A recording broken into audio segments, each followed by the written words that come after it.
SB19 Fun 18 matapos magdiwang ng kanilang 6th year anniversary noong November 2 ay inalala din nila ang unang pagkakataon na nagkaroon ng YouTube channel ang SB19.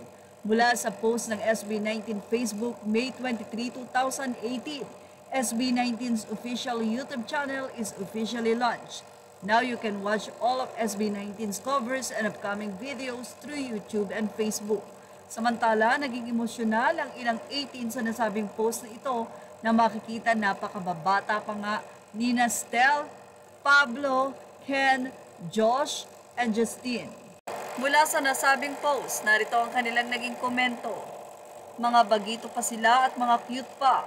Bagets pa sila dito, huhu, how time flies talaga. Samantala, kamusta naman ang views ng Times?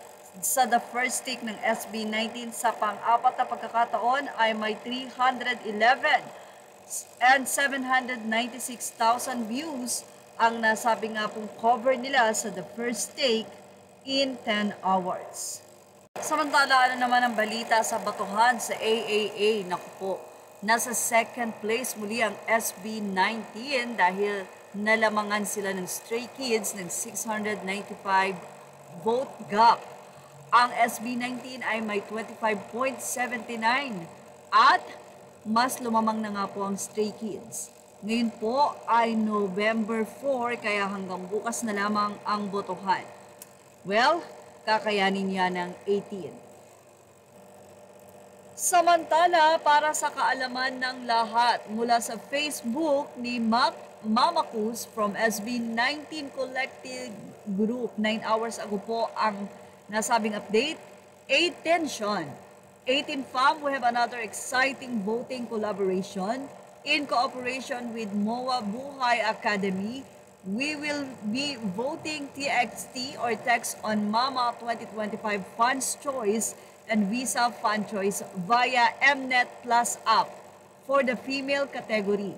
You may choose any artist you want in return for 10,000 champions for SB19 on AAA. We need 500 voting proofs. Voting is once per day. For guide how to vote on Mama, narito po at ibinahagi nila at ibabahagi naman po natin dito sa ating YouTube channel. At yan nga ang ating latest update. Para po sa marami pang update, tumutok lang po for more. Images or all credit to the rightful owners. Please like, share, and subscribe.